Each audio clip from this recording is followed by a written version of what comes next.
काय करायचं? पंचीकरण हे तुम्हाला शरीराचा परिचय देतं, जीवाचा परिचय देतं, ब्रह्माचा परिचय सांगतं.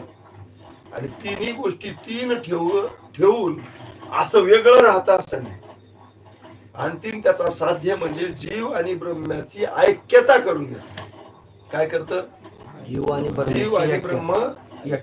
जोपर्यंत जीव ब्रह्माची ऐक्यता होत नाही तोपर्यंत परमार्थाचं फल पदरात पडलं नाही. अलीकडे काही असू द्या. म्हणून तिथपर्यंत जायसाठी काय केलं पाहिजे? पंचीकरणच ऐकलं पाहिजे. आणि त्या पंचीकरणात आपण चिंतन करीत करीत आज इथपर्यंत आलो. 7व्या चौपईपर्यंत आलो. 7व्या चौपईमध्ये महाराज सांगतात की जीवाला मिळालेलं जे शरीर आहे त्या शरीराच्या ठिकाणी जीवानं काय केलं? अहमत्व आणि ममत्व